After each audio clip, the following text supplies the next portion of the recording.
Assalamualaikum warahmatullahi ta'ala wabarakatuh. Bismillahirrahmanirrahim. Alhamdulillahi rabbil alamin. Wal aqibatu lil muttaqin. Wala udwana illa 'alal zalimin. Asyhadu an la ilaha illallah wahdahu la syarika lah. Ilahul awwalin wal akhirin. Allahumma salli wa sallim wa barik ala sayyidina Muhammadin wa ala alihi wa sahbihi ajma'in.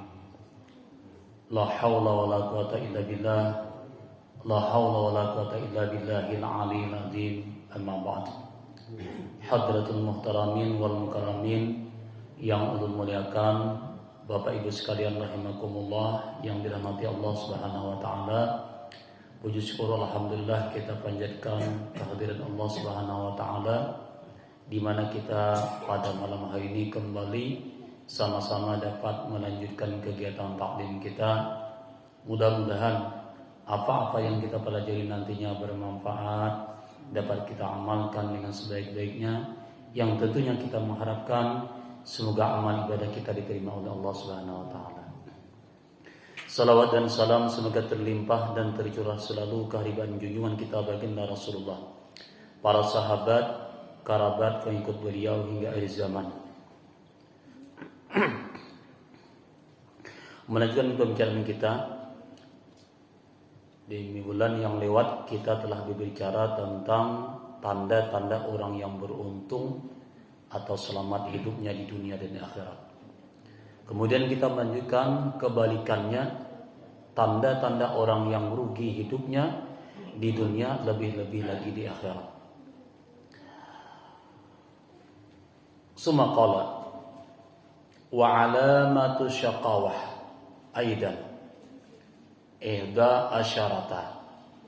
Nah, jadi ujar ulama, tanda orang yang rugi atau orang yang celaka, bahasa kasarnya lah, tanda orang yang rugi hidupnya itu ada 11 perkara menjadi tanda. Apabila ini ada pada diri kita, lekaslah kita taubat kepada Allah. Artinya mudahan kita jangan termasuk dalam 11 golongan ini. Nah, yang pertama tanda orang yang rugi hidupnya itu ayyakuna harisan ala jam'il mal.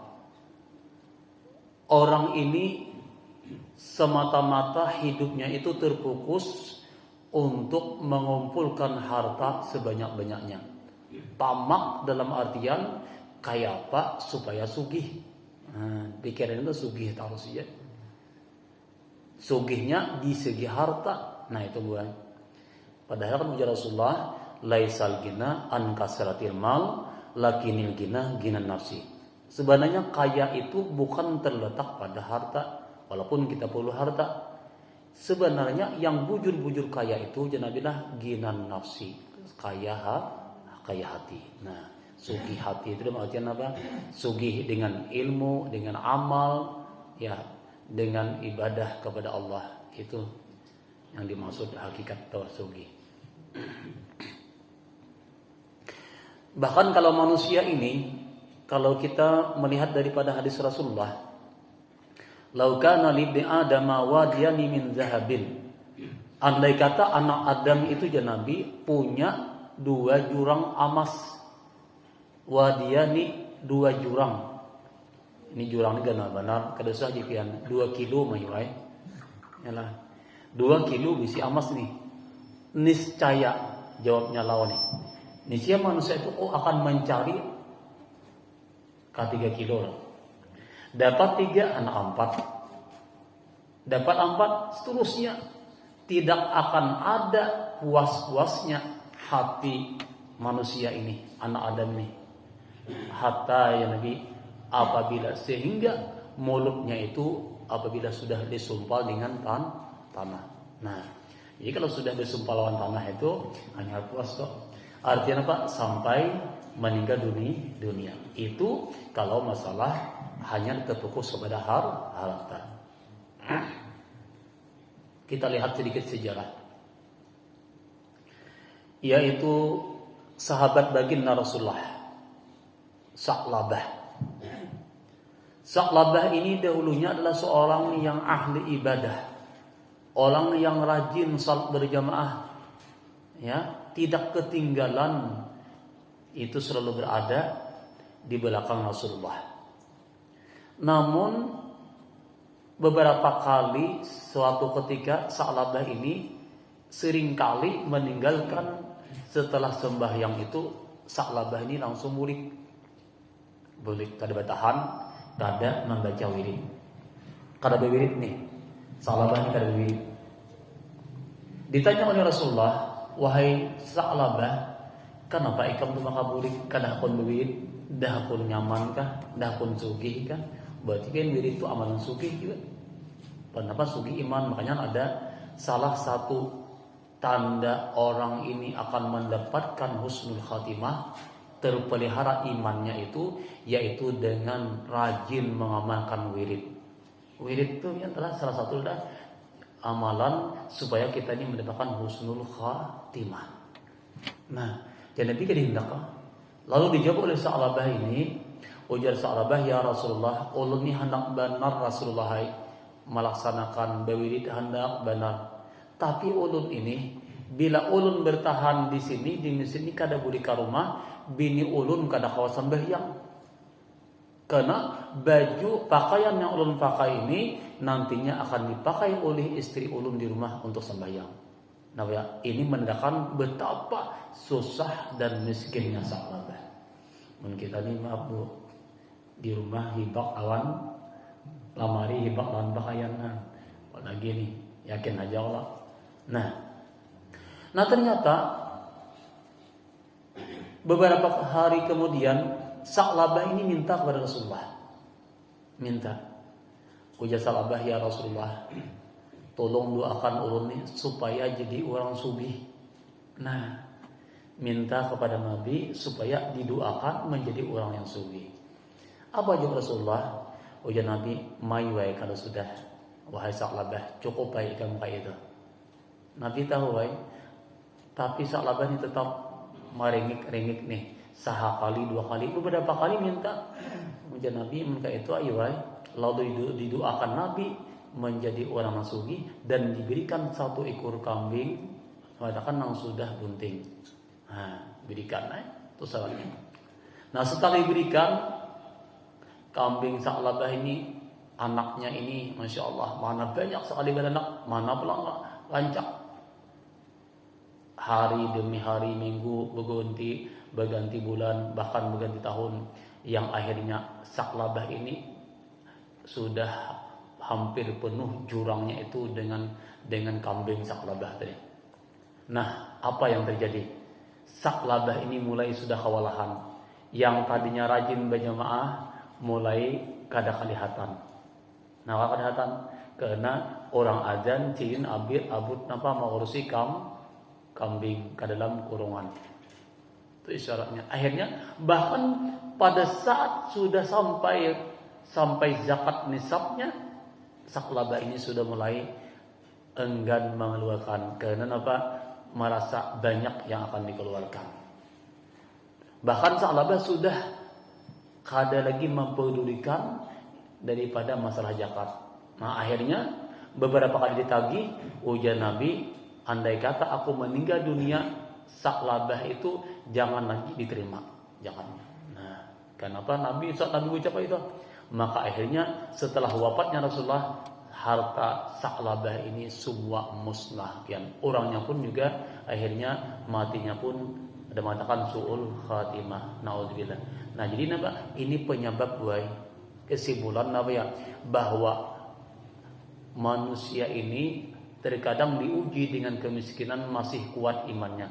Tapi ketika diuji dengan harta, tahta, yalah, atau wanita, 3 tahta, harta, wanita, ternyata tidak mampu menahan diri. Nah, ini ujian. Kembali. Itu yang pertama. Jadi kalau orang ini di hatinya semata-mata hanya mengumpulkan harta benda, ayakuna harisan ala jami'il mal, itu berarti ini tanda orang yang tidak akan beruntung, atau disebut adalah tanda orang yang celaka hidupnya. Tapi kalau kita punya harta, niatan kita untuk kebaikan, untuk agama, itu kata Bapak bagus ya. Tidak ada salah ya. Punya harta bagus, tapi niat kita bagaimana? Nah, itu yang pertama. Dalam menuntut harta, jangan sampai kita kelupa melaksanakan kewajiban kepada Allah. Itu yang pertama. Yang kedua, antakuna himmatu fi syahwat waladati dunya. Tanda orang yang rugi hidupnya, bahkan orang yang celaka nantinya di akhirat, itu adalah himmatuhu fi syahwat waladati dunya. Motivasinya yang mendorong hidupnya untuk supaya hidup panjang itu, niatannya supaya memenuhi keinginan nafsunya dan syahwat dunia. Pokoknya kayak apa caranya supaya paribasa itu lagi hidup nih, mumpung lagi mampu, mumpung lagi anom, mumpung lagi sugih, ya itu dah. Itu himmahnya, cita-citanya hanya memenuhi segala nafsu duniawi. Itu yang kedua, ciri orang yang rugi hidupnya.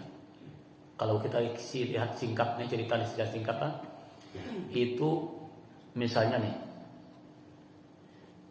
yang kita sering diceritakan harta karun. Nah, karun itu sebenarnya adalah seorang ahli ibadah. Dalam kitab Ruhul Bayan, karun ini sebenarnya adalah berteman dengan Nabi Musa. Ada mengatakan mamaina Nabi Musa. Ada mengatakan sabupu pin dikata karun ini orang yang ahli ibadah, orang yang zuhud kepada dunia. Itu karun. Nah, tetapi karun ini gara-gara karun itu menjadi tamak kepada dunia karena terpancing bujuk rayu sang istri. Nah, bini kada tahan duai, ditahan karun ibadah ke masjid dan sebagainya. Akhirnya bini di rumah menerima suguhan daripada yang namanya raja-raja, maka akhirnya karun pun tamak karena kada baik, maka akhirnya karun berbalik menjadi tamak kepada dunia. Itu riwayat kisah cerita karun. Maka karun menjadi orang yang akhirnya tersebut termasuk orang yang rugi hidupnya di dunia akhirat. Bahkan harta karun itu dimusnahkan, terbelahnya bumi itu masuk semua ke bumi. Kan karun itu di riwayat itu pian punya anak buah aja karun itu 300 orang.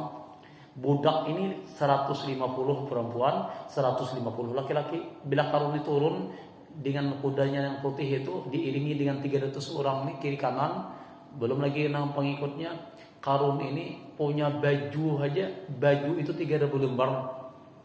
Karun itu punya baju 3.000 lembar. Setiap lembarnya tuh bertatahkan dengan permadani, termasuk jugarjat. Pokoknya kayak permadani itu ada sejenis, termasuk kayak intan macam-macam tuh. Mungkin baju karun salam itu akhirnya bisa miliaran lah ini. Punya 3.000 lembar itu karun. Bahkan lagi punya istana yang sangat tinggi. Karena karun ini pengabulan dua. Anak minta ini kabul terus. Nah, hanya hafal kita Taurat ya. Tapi ternyata memusuhi Nabi Musa. Maka akhirnya ditinggalkan beserta harta-hartanya ke dalam bumi. Itu bisa jelaskan karun dua. Nah, kembali. Kemudian yang ketiga, ayyakuna fahishan fil qauli wa miqsaran lil ghibah. Tanda orang yang celaka hidupnya itu ayyakuna fahishan fil qauli, orang ini kata-katanya selalu kotor. Fahishan itu menyumpah, kada nyaman didengar. Kata-katanya itu menyakitkan orang lain terus. Selalu kata-kata itu kada suah orang lain itu nyaman mendengar. Ada kada nyaman. Nah, termasuk juga wa miqsaran lil ghibah, katuju menggibah orang. Mana katuju menggibah, mana kata-katanya kasar, itu pancirian kalian. Itu pancirian orang ini pacang menjadi orang yang rugi hidupnya. Jadi kita yang punya kawan tuh kayak Pak Ahmad kata nih, jangan pati kita nampak kata-kata yang kada baik itu nang keluar yang kada baik, sumpah serapah napa-napakah kata-kata yang kada baik itu dihindari. Karena kan kata-kata itu bisa menjadi doa ya. Nah, jadi ciri orang Yahudi adalah fahishan fil qaul, kata-katanya kotor, dan katuju menggibah. Nah, gibah, arti gibah itu menguyak orang lain walaupun bujur, orang lain sarik. Nah, itu namanya gibah kan ya. Bila kada bujur itu fitnah. Nah, contohnya ya, Kita nyambar seorang tuh sidin tuh si anu tuh orangnya bungasai tapi tapi orangnya panawan. Nah, aku sudah bertamu aja melihat, nah terus ibah ini bujur tuh ibah. Si anu tuh orangnya napa sugihai tapi pemalar. Nah ya aja juga. Si anu tuh ini si anu kan tidak manusianya lengkapnya biar sampurna tuh kan tidak ujian kecuali ngaran nih sampurna biar. Ya lah ujian Allah abidin kan manusia ini kan sampurnanya kecuali ngaran sampurna. Orang tak tahu biar anak sidin bocor nih jodoh orang gila coba kayak ini. Atau ngaran sampurna aja manusia ada sampurnanya. Jadi orang kita orih ini di mana kalimat ini Masya Allah. Sidin lalu rancak pian ngaran di sini sampurna manusia ada sampurna. Bujur tuh. Jadi kita ambillah kalimat ini. Nah, kemudian selanjutnya jika kita meneliti kekurangan orang lain tidak habis-habisnya kita nih pian sibuk lawan orang lain. Nah, selanjutnya ciri orang yang rugi hidupnya itu kata beliau, kata ulama yang keempat ayyakuna mutahawinan bis salawatil khamsi. Orang ini ketujuh mutahawinan menggampang-gampang sembahyang 5 waktu. Ketujuh inting sembahyang apa aja. Santai sembahyang yang penting sembahyang dianggapnya remeh aja. Ya, dianggap remeh sembahyang itu.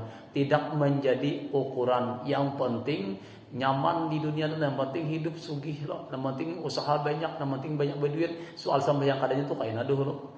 Itu ada tuh pian anak waktu ulun di tanah di Kalimantan Timur tuh nah. Mereka ini pian tulakan kadang jam 4 tulak sudah. Bulikin jam 6. Kapadang kapangmaan ini nah, becaya kan jadi tahu lo malam lah. Nah sembayangan itu cuma asal alih pengen sembahyang di tengah hutan. Kan kayak itu dia pian orang hari-hari kayak itu. Jadi tulak subuh jam 4, bulik jam 6. Kecuali hari Jumat itu kan dibantu kan hari Jumat tetap aja tulakan majen apabila lagi kasihannya hidup ini. Kenapa hidup untuk makan untuk hidup Allah tuh kan. Nah, ini sulitnya kasihannya. Jadi kalau orang yang sudah boleh meninggalkan sembahyang itu pian semua harta yang ia miliki itu kada berberkat pian. Bahkan lagi kan ada ucapan Rasulullah dalam hadis kan man taraka sholata wahidatan muta'ammidatan kutiba ismuhu fi babin nar. Fulan bin fulan. Nah, taraka shalah. Wala budda ayadakhulahu.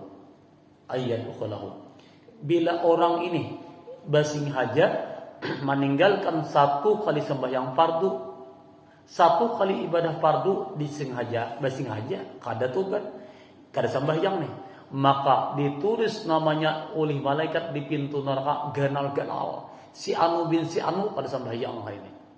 Si anu bin si anu.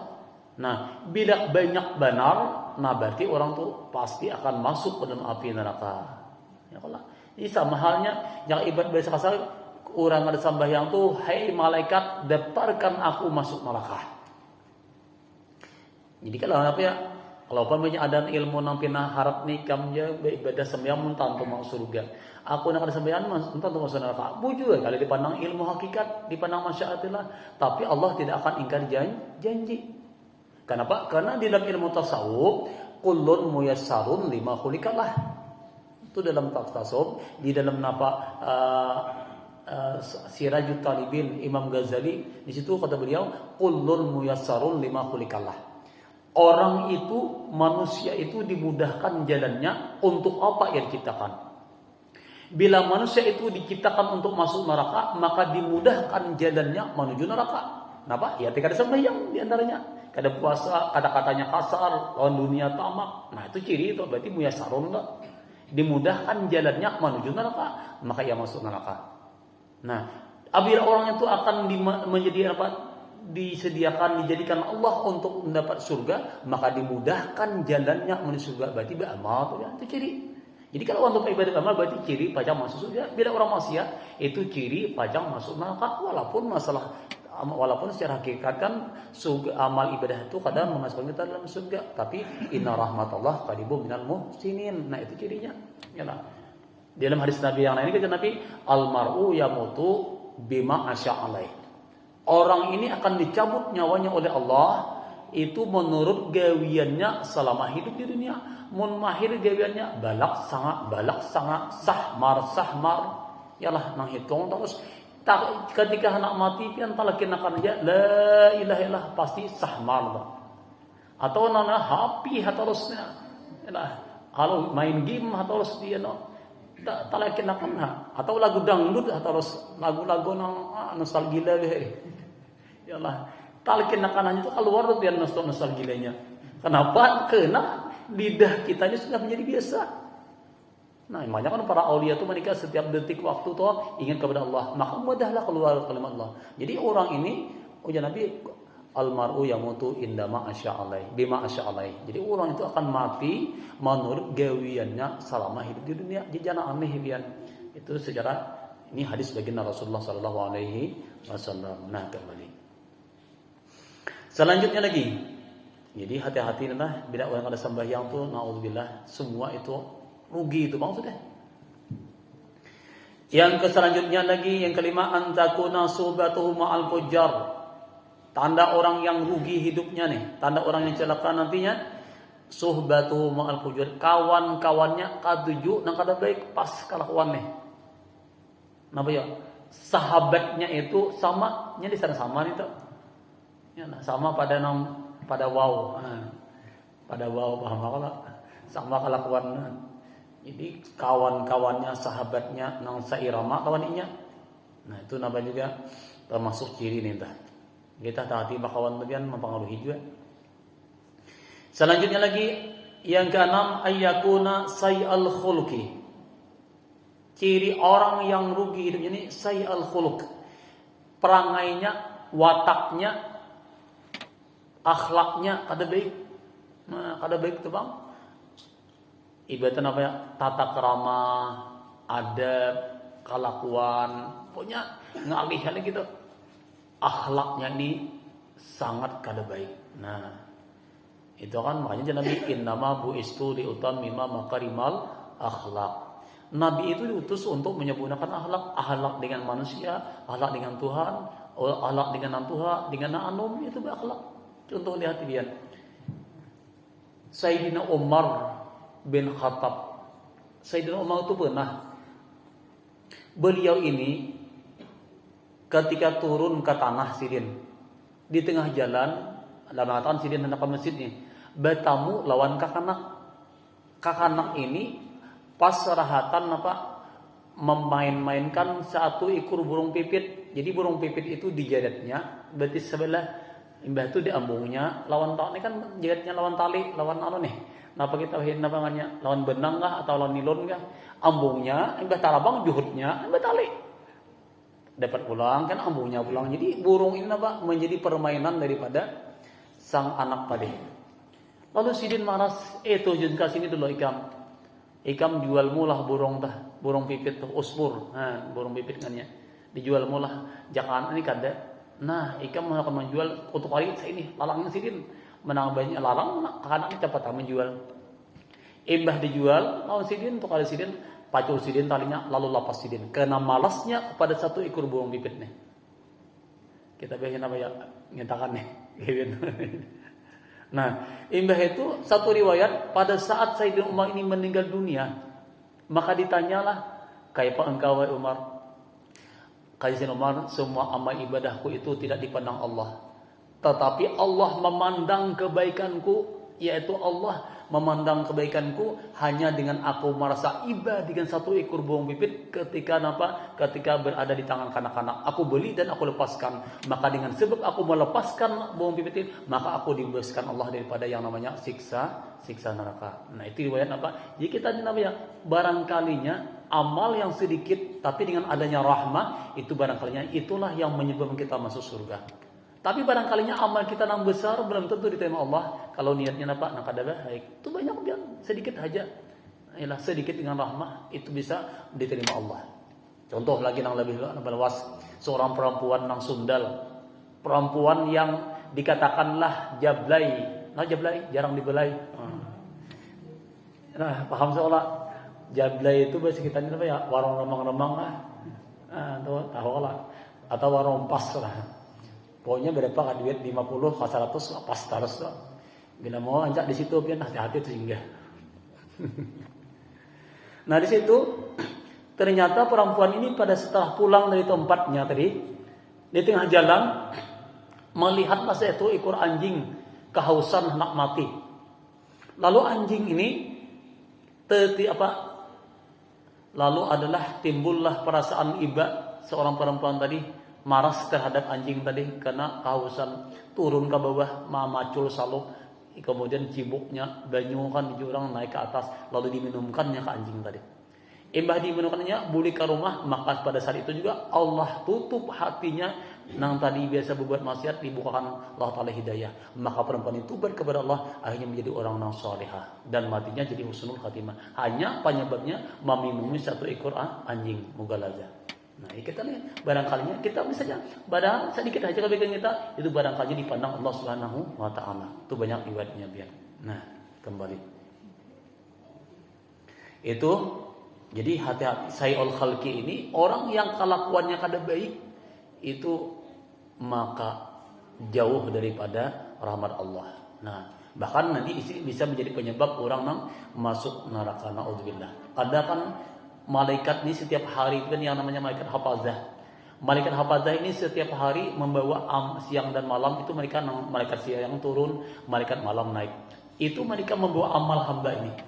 Langit pertama, kedua, ketiga, bahkan nanti sampai langit ketujuh itu namanya amal orang ini seperti hajinya, umrahnya, zakatnya, puasanya, semua ada seperti matahari yang terang benderang.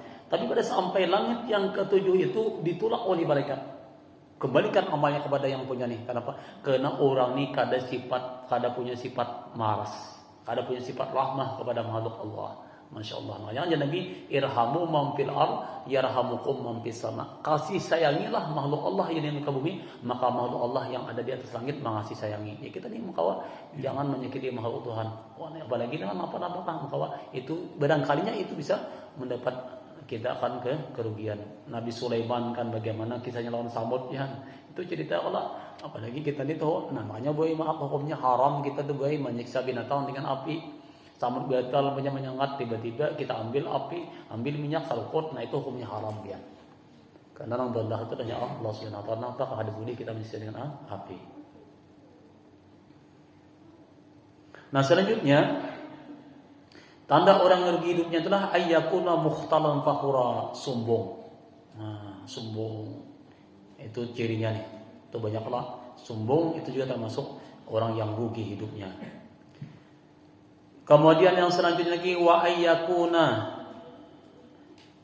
yang ke-8 ayyakuna mani'an limanfa'atin nas. Tanda orang yang rugi hidupnya itu adalah mani'an limanfa'atin nas. Orang yang menjadi penghalang bagi manfaat orang lain, selalu menjadi penghalang untuk kebaikan secara umum. Kenapa ya? Ya jadi peribahasa orang apa? Bila dibuat itu malinggang, bila ditinggal malingkalung. Bahasa kampung kita Allah. Artinya apa? Bila orang tu ada camuh terus secara orang, ada hanya. Manian menjadi penghalang untuk kebaikan orang banyak. Ini tuh ada zaman mukawal itu namanya adalah pembuat unar lah bahasa kasarnya lah. Nah ini ketujuh lah, enggaklah perusuh lah ada berarti karena. Nah ini termasuk orang yang ciri hidupnya rugi. Hidupnya menjadi penghalang untuk kebaikan manusia secara umum. Yalah, napa-napa jadi orang ada untuk kebaikan, jangan menjadi penghalang. Itu hati-hati kita nih. Jangan sampai seperti itu. Maka orang seperti ini itulah menjadi tanda orang yang rugi hidupnya. Yang ke-9 ayyakuna qalila rahmah lil mu'min.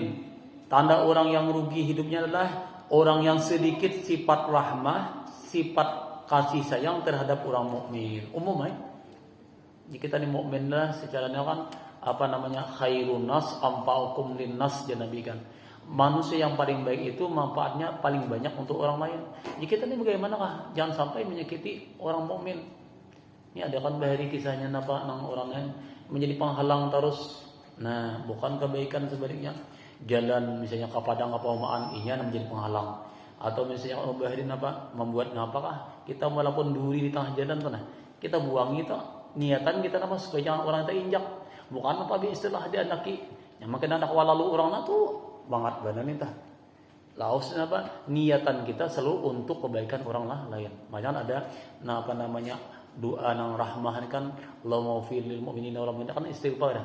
Bacakan tiga kali Allahumma fil lil mu'minina wal mu'minat wal muslimina wal muslimat kan Allah ya minhum amat sampai 3 kali dibaca itu setiap subuh itulah maka kita orang itu akan termasuk orang yang bersifat rahmah kepada Allah. Karena ciri wali itulah mereka sifat rahmah kepada makhluk Allah Subhanahu wa taala. Jadi doa itu Allahumma fil lil mu'minina wal mu'minat wal muslimina wal muslimat al ahya'i minhum wal amat. Itu kan wa tabiq baina wa bainahum bil khairat. Itu doa dibaca setiap subuh juga atau setelah salat fardu paling kali 3 kali dalam sehari. Itu menandakan kita mudah sifat rahmah kepada orang lain. Nah, kemudian selanjutnya ciri orang yang rugi hidupnya yang ke-10 bahwa adalah bakhilan. Nah, bakhilan apa? Pamalar. Pamalar benar. Jadi pamalar ini salah satu ciri orang yang rugi hidupnya. Nah, kenapa ya? Bila sudah sifat tertanam pamalar ini ngalih banget tuh dia. Karena bahaya arti bakhil itu secara umum orang ini kadang mau rugi, anak untung terus. Yalah. Pokoknya belanja kawa inya aja nang untung keuangan ini perlu ada ambil peduli. Jadi daripada bahasa orang lain itu adalah keluar masuk boleh keluar jangan. Bahasa apa lagi? Satitis nih banyu di tangan kada gu saking visitnya maya ini dah. Nah ini masya Allah bakhilan ini naudzubillah. Karena apa ya? Al-bakhilu adullah walau kana abidan ya Nabi. As-sakhiyu habibullah walau kana fasikan. Orang yang bakhil itu musuh Allah walaupun orangnya apa ibadah. Tetapi as-sakhiyu orang yang dermawan itu adalah habibullah kekasih Allah sekalipun orangnya fasik. Nah itu bedanya. Jadi kenapa? Karena dengan sebab pemurah itu Allah akan mencurahkan rahmat. Tapi kalau sudah pemalas itu tutup ya. Kan ada cerita perempuan yang masuk neraka, kisah perempuan di zaman Rasulullah, seorang laki-laki perempuan datang menghadap Nabi tangan mati. Ketika ditanya kenapa ikam makan mati tangan, aku malam tadi mimpi kuitan, mamaku itu dalam api neraka sedang diajab oleh Allah Subhanahu wa taala. Nah, kemudian aku mengambilkan air banyu daripada telaga Rasulullah karena di sana abahnya karena suami kan, aku ambil kada bepadah minta izin, lalu aku bawa ke dalam api neraka dan diminum kepada ibuku. Maka akhirnya tanganku ini mati. Nah, tapi ibuku itu hanya pernah mengibahkan itu daripada kubar api neraka hanya dengan setitis sebutul minyak lawan secari kain. Jadi ditanya kenapa pian nih? Wahai ibu jangan kuitan ikam tahulah waktu aku di dunia nang pernah bersedekah ya sabutul minyak lawan saat ini secari kain itu pun orang pajah di sebelah rumah lampu kabadan lampu. Ini isyaratnya saking pamalanya.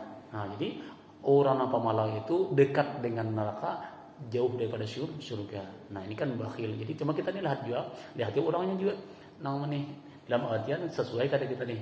Dia memberikan itu lihat dalam artian kita memang ada punya kelebihan. Nah itu. Jadi intinya banyak sekali riwayat orang yang bakhil ini menjadi orang yang tidak akan nyaman hidupnya. Padahal kebalikannya lah semakin kita pemalas semakin jauh daripada rahmat Allah. Nah kemudian yang ke-11 ciri orang yang rugi hidupnya lah yang sebenarnya orang ini adalah nasiyan lil maut. Nah, orang yang lupa dengan kematian, orang yang kada pati ingat lawan mati. Yalah. Bila sudah kada ingat lawan mati ini ngalihkan. Bila orang ini lupa lawan mati, itu akan menimbulkan yang namanya bermacam-macam perbuatan maksiat lagi. Nah, jadi apabila enam ini ada pada kita, hendaklah kita balik dalam artian ubah cara hidup kita. Nah, mudah-mudahan Allah Subhanahu wa taala memberikan kita hidayah dan inayah, menerima amal ibadah kita, mengampuni dosa kita, dosa mama abah kita, dan mudah-mudahan kita sebataan mendapat kebaikan yakni dengan mendapatkan husnul khatimah dan terhindar daripada su'ul khatimah. Amin ya rabbal alamin. Hadallahu ajma'in. Assalamualaikum warahmatullahi wabarakatuh. Allahumma rzuqna ikhlasa fi qalbi ilmi wa fi nasri fi jami' ta'al ibadah innaka 'ala kulli syai'in qadir. Sallallahu alaihi wasallam Muhammadin wa ala alihi wasallam. Alhamdulillah.